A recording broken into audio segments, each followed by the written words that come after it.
Hi, my name is Brad Redding. I am a PGA Master Professional and the owner and Director of Instruction at Brad Redding Golf at the International Club in Myrtle Beach, South Carolina.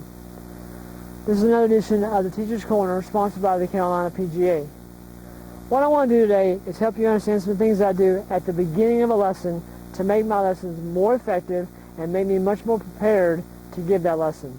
The more information I have, the better I am. So what I do in a lesson at the beginning is I have them fill out a student profile. I'm sure a lot of you have these. They get this before the lesson, okay, emailed to them, and they fill that out for me. Give me information obviously about game strengths, game weaknesses, how often do you play, do you practice, past lessons.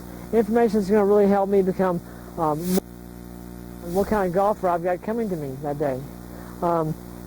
It also has things like occupation, family. I want to know more about them as a person. That helps my relationship with them become more of a bond. And I think it's really important. When they come for the next lesson, I say, how did Joey's, football game go the other day? They like that. They want to know that. And I want to be more of a friend to them and develop more of a relationship with them as a person. At the bottom it has goals. What do you want to get out of your golf game? What do you want to get out of this golf lesson? At the top it has obviously name, address, but it has their email address. Email address in the system I use, it sends them an automatic reminder by email of the lesson. And also it helps me build my database for my newsletter. So a great way to kind of get more information about them as a person and as a golfer. Now as they're hitting shots, after we talked about the profile, hitting some shots, kind of get loosened up, I'm going to casually look at their golf clubs, find out telltale signs of what's going on, tendencies as far as their golf game.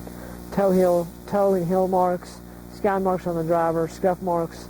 I'm going to find out more about them as far as what's going on at impact. And then when I start my analysis, I always start with ball flight and back up. Now I've got to fix some impact, but I got to back up to find that. So ball flight to impact, I'm going to now work more on the downswing, find out what's going on the way down to cause that impact, find out what's going on the way back that would cause the downswing, and is there anything at address that might cause the backswing. So I'm always backing up to find what I call the root cause of the problem. So I want to get more information about impact. And what I'll do is take the golf ball and I'll draw a dry erase marker, use a dry erase marker, and draw a line here on the line of the range ball. Just draw a simple little black line there on it. Just kind of trace the line. And once I've done that, now what I can do is lay it down, and I'm going to lay it down parallel to the alignment stick on the ground. Okay? You've got to keep it parallel. Can't have it angled the wrong way, because what I want to do is get information about their path and more about their arrangement of their face and impact. And so the hidden shots, I'm going to get some information here about the impact. Well, one, I'm going to find out where that mark tends to be on the face. That's one.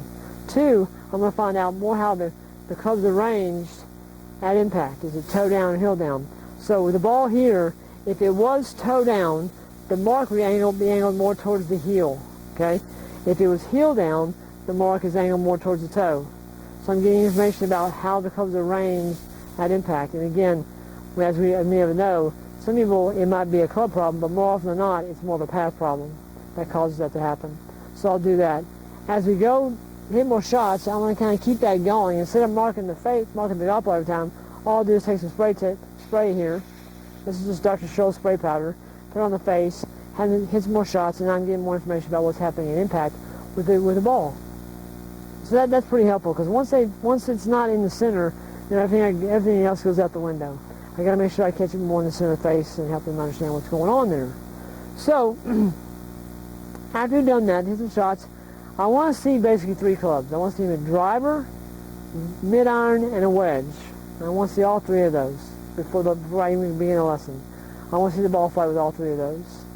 Now, after we've done that, okay, I'm going to video some swings. And we're probably doing this during the process of me putting face tape on and then hitting different clubs. Now, the camera I use is a very high-speed digital camera.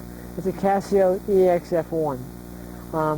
It's not made anymore, but there are others out there that you can purchase that have these things. What you want to have is, one, you want to have a high rate speed. In other words, I want to have a high rate of frames per second. Something around 250 to 350 frame rates per second. 2, I want to have a high shutter speed, something around 1/2000th. Mine goes all the way up to 10,000, which is way too much, but it goes to at least 1/2000th of a second. That way I can get a non-blur motion here at the face, and I always can get impact because of that high rate of speed in the frames.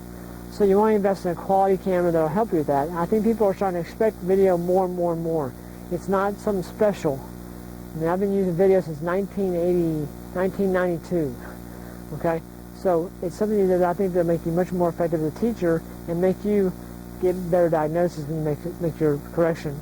Now, after we've done that, while they're hitting shots, I want to get some information about the ball flight. So at the beginning of the lesson, before they ever come out, at the beginning of the day, in the morning, I will laser all these flags out there, and I write them down on my sheet. You know, black, red, white, blue, and I know how far they're hitting the golf ball. And again, I do that before they even come out. So I've got it all lasered out there, and they're hitting shots, and I'm getting an idea of what their tendency is as far as how far they hit the golf ball. And I'll ask them, I say, John, how far do you hit a 7-iron? I said, but I hit it about 150, and I go, well, you know, that white flag is only 130. And most of your golf balls are flying either short of that or at that. So I need to help them understand that it doesn't quite go as far as they think it does. Now, I went ahead and invested a little bit more high technology, and I bought this radar. It gives me information about ball speed and distance. So as we're hitting shots, okay, I'm finding out how high their ball speed is and how far the golf ball is going. And if I fix something later on in the lesson, and maybe it was going 130 with their 7-iron, and then I fix some things and get it more solid and a little more speed and a little more plane, all of a sudden it goes now from 130 to 145. I go, John, look what's happened. Okay? And that's a powerful impact on them. They actually can see the numbers. They also see the ball flag going farther too. It's going past that flag. But that is kind of cool for them. It's a little bit of a wow factor for them. So I do that as well. Okay? So a lot of things I do at the beginning of a lesson to help them out. Now, the last thing I do is I work a little bit on more of their body. I find out, I do a little assessment on how well their body can move. You know, can they make moves in their golf swing? And there's 4 assessments I do that are based more on the pelvis region. And here are the 4. 1, I want to see if they can actually tilt their body in and out. I want to see the pelvis moving in, belt line gets very flat, and it goes out. I don't want to see a lot of this. Don't want to see any movement here. I just want to see how they can move just this region right here, in and out. Okay. Next one I want to do is find out how well they can turn their hips without turning their shoulders. A little bit of separation between here and here. So on my back, no hip, no shoulder turn, but hip turn. I want to see swaying. I want to see turning going on. Next, I want to see if they can separate their body again, shoulders from hips. So now the hips stay still, and the shoulders turn. Now when they do this, I want to make sure they turn on the angle they set up on. In other words, in a golf posture, I want to see the shoulders turn 90 degrees above the spine, because I see a lot of these. That's not turning, okay? I want to see if they can turn and keep the hips very, very still and turn on the angle they set up on. And the last one would be a deep squat. Grab a club, a little farther, shoulder width apart, above their head, okay? Toes go straight out, knees go straight out. Can't do this, can't do that. And I go down as far as I can go without letting the club come forward.